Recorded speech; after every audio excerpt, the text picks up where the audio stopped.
just warming up. Alright everybody, welcome back to Mocha's World 2.0 Straight Up Global.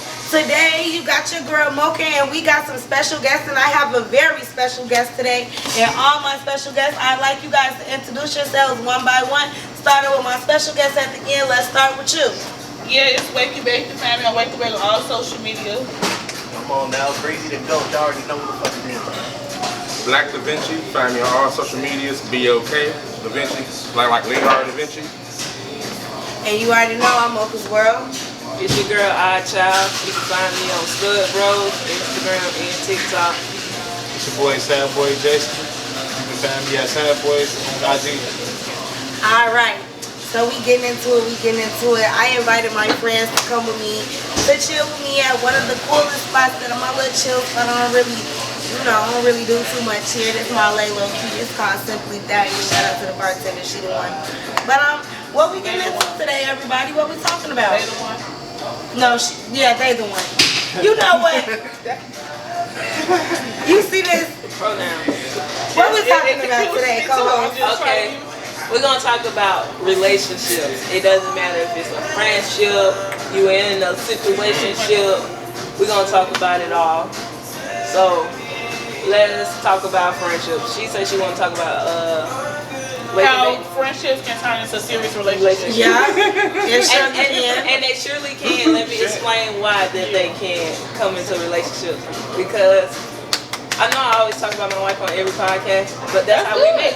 Thank you. And you should. Talk about it. Y'all ever get married, he better talk about me. I talk about her all the time. Into the G. But but yeah. But yeah. Don't talk about him. I've been saying we was friends in the beginning, about a year or so, and then I just started going with somebody else, but she was always there. She was like the person I vented to, and she became my main person. Like Real quick, I don't mean to cut you off real quick, but because we're talking about friendships going into relationships, what do you make a good friendship? What makes a good friendship? Something that makes a good friendship to me is somebody who can stay loyal, somebody who can respect you no matter what you going through, somebody who never sneak this or talk about you behind your back.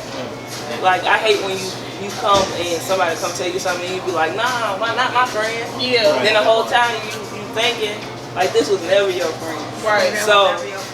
So you gotta learn that you got associates and you also have friendships. But a lot of these people think they got friends and we got associates.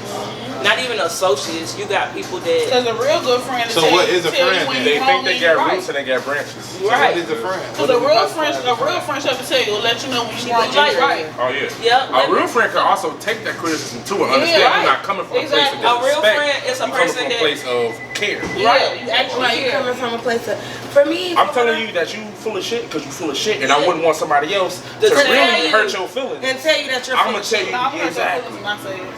Didi hurt feelings. Better coming from I ain't somebody gonna lie to you. I got a definition of a real friend. My girl Didi right here, this is a real friend. You know why? She don't give a damn what she say to me. Mochaa, go sit your ass down and some of you doing too much. And I don't do nothing. It's hard for me to stay focused, but I stay focused. I get my work done, and you know, people rock with me off how I am. I like that. Eventually, I get my stuff done. That's the life of having ADHD and the life of living homeless. I feel like all 90s kids got ADHD. I'm sorry. You a 90s kid? Let me tell you something about ADHD. You got ADHD too? Look, I'm finna lay it out. And I'm on the spectrum. But a lot of people wouldn't know that. You on the spectrum? I am too. Everybody tries to look at ADHD in a bad way and say that it's a lack of attention. No, it's a lack of interest. Because if an ADHD person locks the fuck in, they lock in. You can't. That hyper focus is it's ridiculous. You can't. If I'm focused, like remember that day I came to school that one day I was irritated as hell. They gonna think y'all got ADHD. I know you hop from relationships to ADHD. But do y'all remember though that day that I had locked in? But then I remember that day I came to school and I didn't say nothing to nobody and I was just locked in the entire time. That I was locked in real bad. Like when I say I was locked in real bad, I was already irritated. I was one of them none of lawsuits that. going off of written. You did? I was one of them lawsuits my mama had. I think she still got the video. She gave me Ritalin. She kept telling my doctor like it's not doing nothing for my daughter. She said the only thing that it's doing is sitting her still. Like, Baby, they had me on Giadon, Ritalin. I have been on Tramadol, Seroquel. Man, they be putting us on these lithium carbonate. They try to get my They always want to put black people on all type of medication. Why is it They used to use them as yellow school buses growing up, the Seroquel. Really? I had 100s and I had 600s. So I took 100s during the daytime and 600s at night. And when I tell you them bitches had me, I couldn't even wake up at 8 o'clock in the morning. They had to do a special thing for me to go to school because I would not wake up until almost 12 to 10 o'clock. See, in the daytime, they'll have me on 450 in the daytime, and at 2, they'll put me on, they had me on, I think I was in Hartgrove. Y'all ever heard about Hartgrove? I was in Hartgrove I went there like 16 times. I'm damn near ready to go into this lawsuit they talking about. But I ain't even on that type of time. I ain't even on that. But they had me on 450 in the daytime, and they had me on 200 at night. Altogether, that's 700 milligrams of that shit. We both had 700 because I had 6 and 1 in the morning. And that shit was just like, you know what's crazy to me about it? Like, and my mom has this idea because they try to put me on it, and my mama said you're not putting my son on no kids. Fuck that. And one thing that right, and like one thing the logic that she has is a majority of the people that's being diagnosed with all this shit is kids. A kid's supposed to have fucking energy. A kid's supposed to not want to give a fuck about learning and want to play the game. Exactly. A kid's supposed to want to move around and jump and jittery and all this other type of shit. That's gonna happen. You're supposed to do that shit. So it's like they trying to kill the creativity in my eyes. Like they trying to kill. Literally. That's why Claire's was not even colorful no more. I've been on movie sets. I've been on all type of shit. Gray and white. Guess what I've noticed? Don't got no color, no nothing, no nothing. Look, guess what I've noticed about everybody that's super creative, got all this stuff. They're jittery. They moving around, doing all other shit. Jittery. They super like they got that energy. You look like you wanted to say something, sad boy. What was that? Say what? I'm just agreeing with everybody. Y'all saying some really good running points. Add to it. Add to it. I'm going to add to it when I feel like I need to add to it. That was God. That was God. That was God trying to figure out my reflexes. That was really my reflexes, though. Let the Lord use you. I let the Lord do it. Yeah, this way. So it just seems like everybody right here got ADHD. Basically. That's ironic. I can't relate. Prove it. You got something? I don't claim it because I don't act like it. But I know when it started up, I know I got my ADHD in my head. Yeah. Show me paperwork that say I got some. I got ADHD. I got paperwork. I'm not going to show you. I don't have ADHD. You know what I got? When I was 5, we got rid of all that. Y'all know what I got? I got Mochaa syndrome. I need an ass whooping. I don't need no ass. She said I gotta need an ass whooping syndrome. That's what my mama said growing up. ADHD kids, you know what's wrong with them? I said, what? Y'all need an ass whooping. That's it. Somebody whoop your ass real good. That's it. Let me see. Alright, so the next question I'm going into, I know we done went into a couple things, but I really want to hear this from people's point of perspective. I want to hear a piece of something that happened in your life that made you who you are today. And I want to start with my co-host because she got to go in a minute, and I want to make sure she get her shine before she go. So let's start that question off with Nigeria. You said what in my life made me me? Yes. Like at what point in time did you realize that whatever you went through was something that you went through to create you to be the person that you are today? Okay, so I don't want nobody to feel no type of way towards what I say. Okay. No judgment here. We in Mocha's world. Yeah, no judgment. I'm real about what I say, and Nobody, I'm good. but it's okay. As long as you honest. But I went through a lot. A lot where a lot of people be like, God dang, you went through that much? So I say a turning point in my life is where I found out that I only got myself in life. Due to the fact, myself and my siblings. When I'm like really keen on like protecting my siblings due to the fact of what we went and what we did. When I was younger, I thought I was protecting my siblings by getting touched on from a man. And to find out he was touching on everybody. So it made me snap in my head a little bit. So when it made me snap, instead of my mother being a protector, she was protecting the enemy. So as growing up, I seen traits like it was always my fault. So no matter what anybody did, it was always my fault. And when I was younger, I always put in my head, I never treat my kids this way. Due to the fact, a lot of people be like, why are you so happy, why you smile every day? Because I went through so much as a kid, like parents sending me in a trailer, no food, no nothing. I was in a trailer in the backyard with no heater, no air conditioning, no nothing, just sitting in, because I couldn't come in the house. It was times where if I didn't clean up the kitchen, I couldn't step foot in the kitchen. So don't even look at it, don't even think about eating, don't even think about going nowhere. If my siblings was caught feeding me, they'd get in trouble. So when people ask me like, why are you always happy? Because I've been through so much to it's nothing else you can do to me. I feel like that's how I am with some of my friendships too. You can do so much to me, and when I think I got a friend and you fuck me over, people be like, why it's so easy for you to cut them off? Because I've been through so much, I done seen it all. So I see what stuff coming. So therefore, for me, is you want to treat people how you want to be treated. So that's why I look at anything, like down to my kids. If y'all ask my kids, I don't be trying to whoop them. I talk to them. I talk to them like I wish my parents.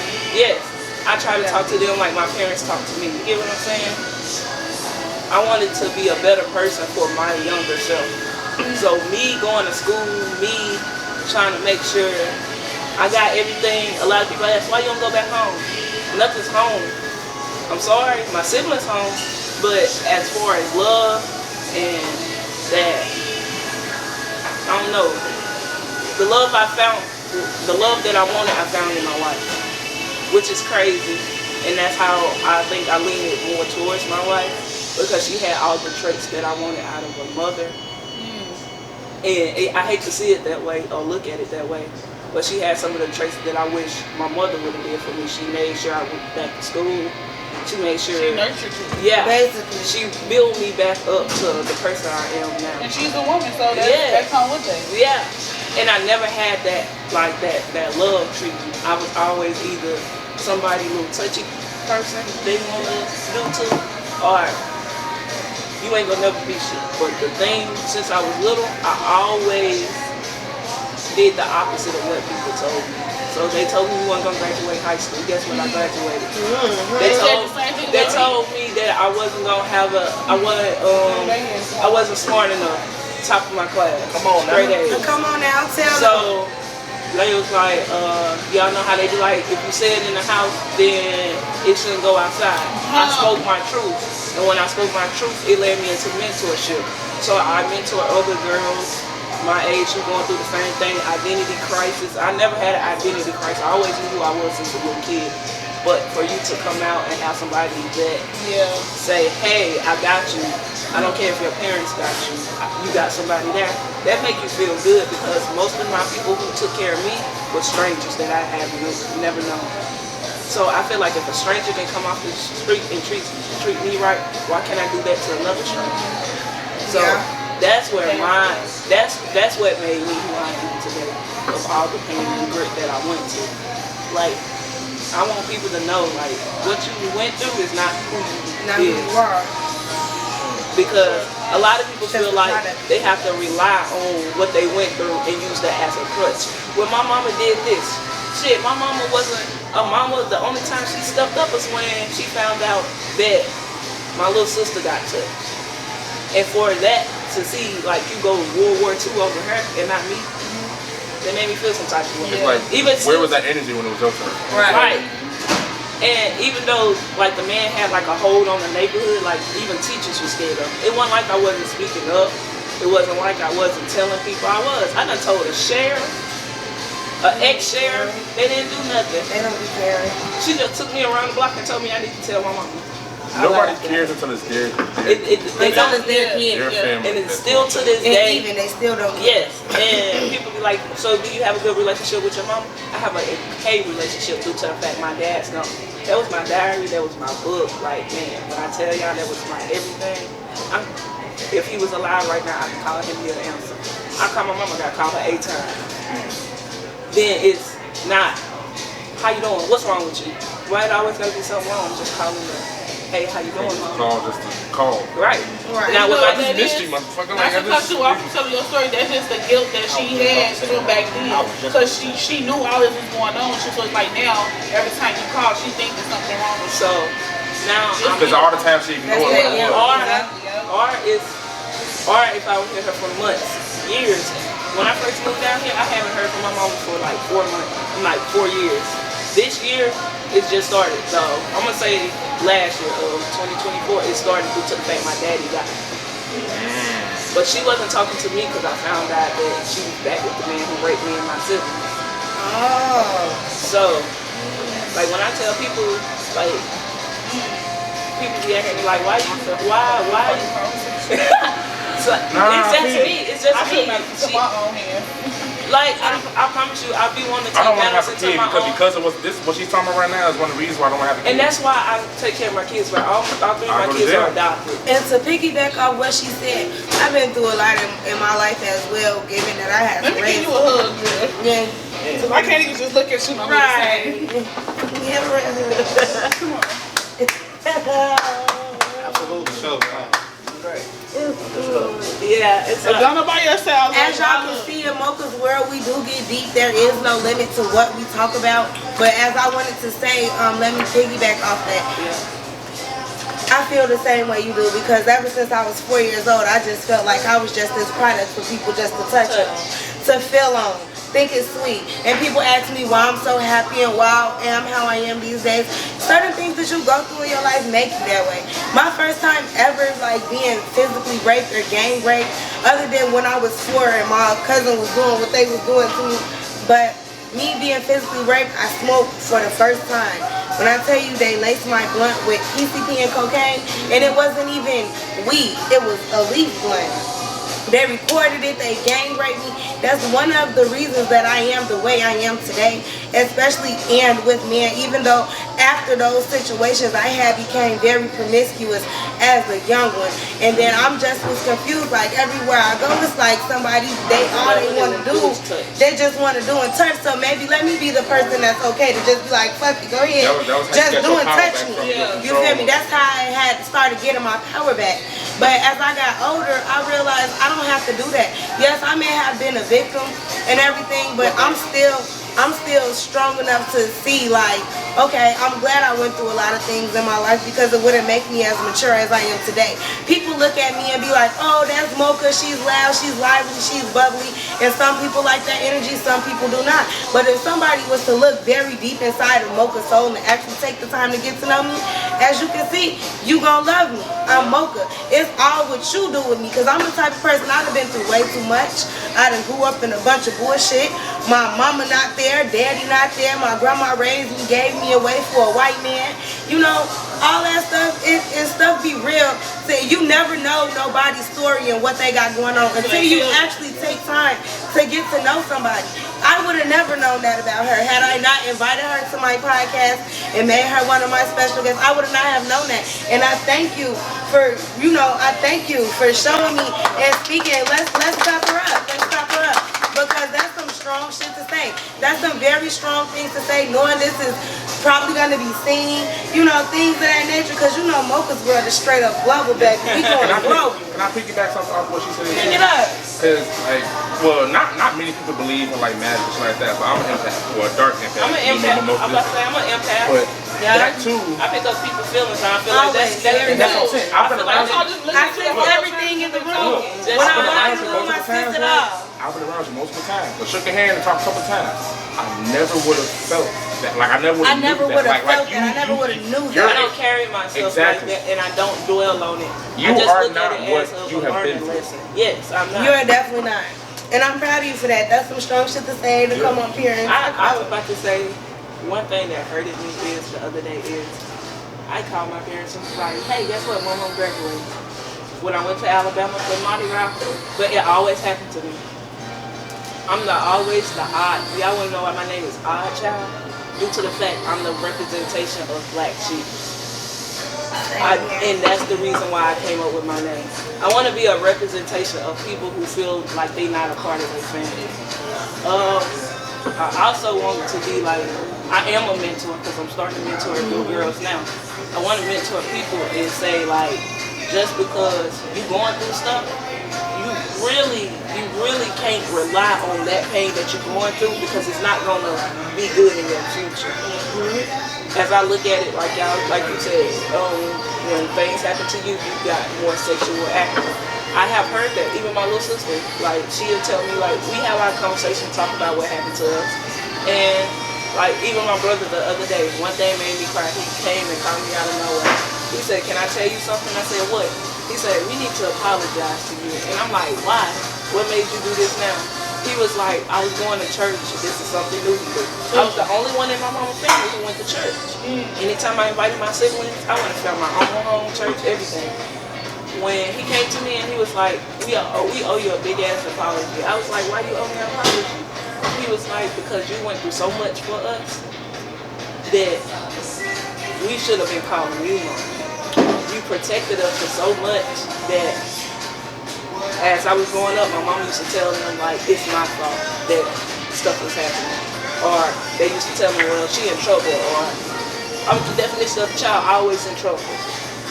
So it was like either I get in trouble or I do what he wants me to do. So guess what? Some days, if I wanted to go outside, I suck it up and do what he wants me to do. Go outside. That's a way to leave and run away and get away from him. But I feel like if more people start listening to these kids and stuff, and that apology helped me. It cleared up. Even though I wanted to hear from my mama, it came from my siblings. And for them to recognize what I went through back then and now. Sometimes that's all you need is to be heard. Yeah, that's it. Is to be heard, seen, and put my feelings in emotion. A lot of times people are like, "Why you don't cry?" Why? It's because it's hard. What am I crying for? It already happened. Invisibility or feeling invisible is a disease you can't hear or smell or nothing, but you can feel. Yes. So that's why I felt like when I say when people having a bad day, I like to stay away from them. When people not all right, I get away from them because I'm an empath. I pick up everybody's feelings. It make me have a bad day. So therefore, I stay away. Yeah. Let me piggyback off that.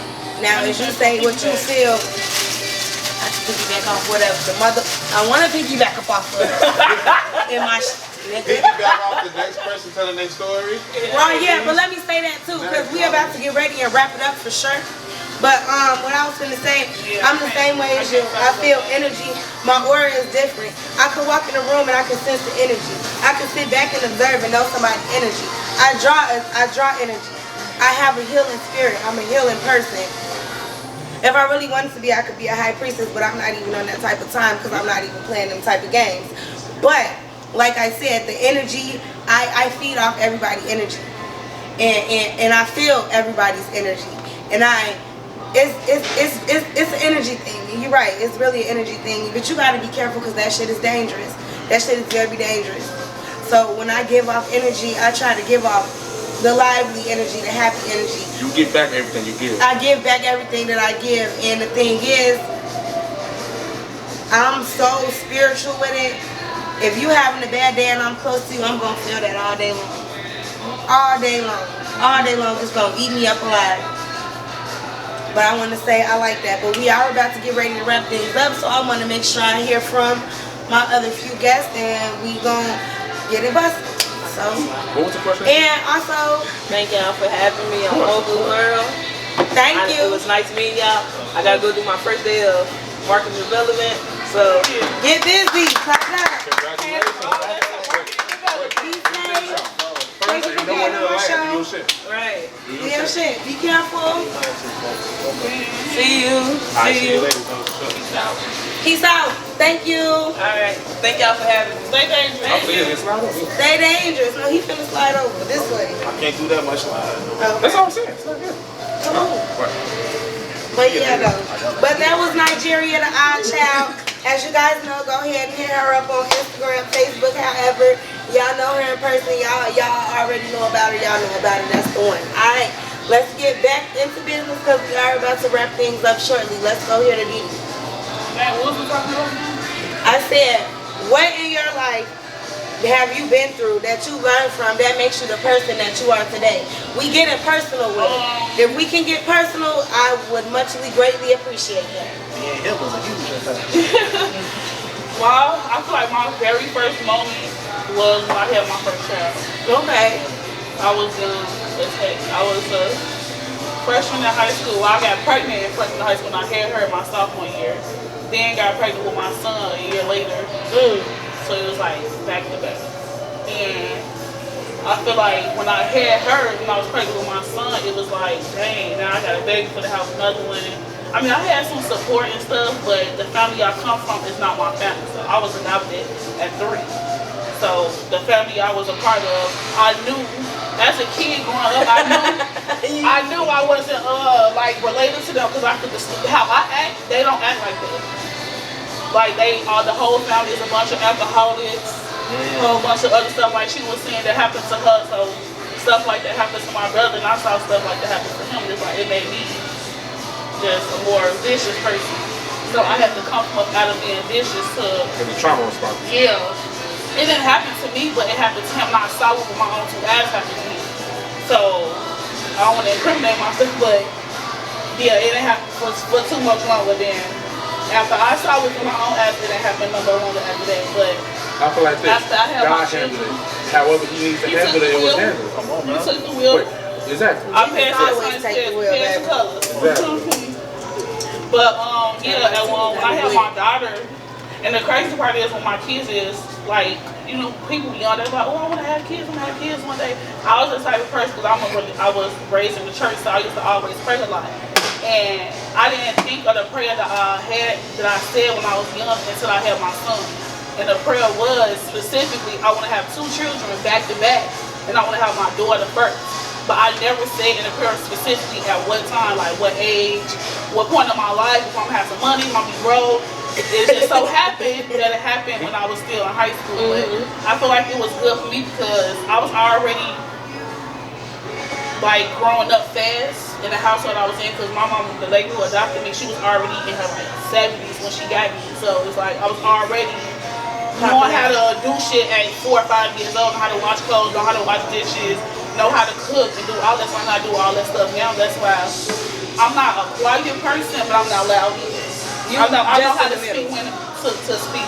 My mama always told me, when you want to crowd a room, just sit back and listen. Right. You learn more about listening, and that's the type of person I am. So when I had my daughter, it was like I knew what to do, like as far as raising kids, but it was different because it was my kid. I couldn't just get this baby back, get your baby back, because it was my baby, and I love my baby Steph. She's 14 now, but on her way to high school. But yeah, that was my moment for me, is when I had my kids. Okay. Yeah. Okay, and I like that. See, My kids was definitely, they was your life-changing situation. I don't have no kids, so I couldn't sympathize with that, but I feel what you're saying because I've seen you in action as a mama. You feel me? Shout out to her mama skills. Definitely shout out to them cooking skills. When I'm talking about, I'm talking about we was lit. Them ass she had a lit. little stool right there by the she had like a little stepping stool by the sink so I can reach the sink. Yeah. But like she was saying about how she was like the black sheep and how she was always getting in trouble. I was that kid that always got in trouble, but I always did what my mama said. Right. But somehow I always got in trouble. Like my little brother never got in trouble. I was the person that got in trouble. That's why I said for me being vicious, I was like, when it first happened to him, I didn't care because I was always the one who was getting in trouble, and I was always doing what my mama said. He wasn't. He was the lazy little boy. Like he was spoiled. I didn't get none of that, even though they adopted him after me. But I feel like he was raised like that because they adopted him as a newborn. Right. And I was already 3 years old. Like I already walking, potty trained, all that, you know how to talk. So I felt like that's what it was. So I had to think back and look like he was a newborn. So he got majority of the best treatment, I would say, but that still kind of hurt me a lot when my mama did all that stuff to me. It's like, it wasn't like terrible, but Lucas hurt. Especially with stuff, with a whole bunch of random stuff around the house. All right, welcome back, you guys. Welcome back to Mochaa World 2.0. I had our special guest today. I got all my guests, and today that was the end of our podcast. So we're gonna wrap things up because people got stuff to do and places to go. But you already know it's Mocaa's World 2.0 Global. 2.0 straight up global. It's like a passport, baby. You going everywhere. We going global. And let me get my closeouts for my guests, please. Starting this way. It's your girl, Wake and Bake. And that's all I'm gonna say. Because I'm ready to go. It's your boy Breezy the Go. Catch me with my co-host at the Sad Boys podcast. Let's talk about it. Future EGOT winner, Black Da Vinci, one day. Y'all already know it's Mocaa's World 2.0 straight up global. Sad boy J-Ski. I appreciate everybody. I appreciate everybody, all y'all, for y'all cooperation today. Tune in. You know there's gonna be more and more and more and more and more. It's Mocaa's World, baby. We straight up global. Peace. Straight up global.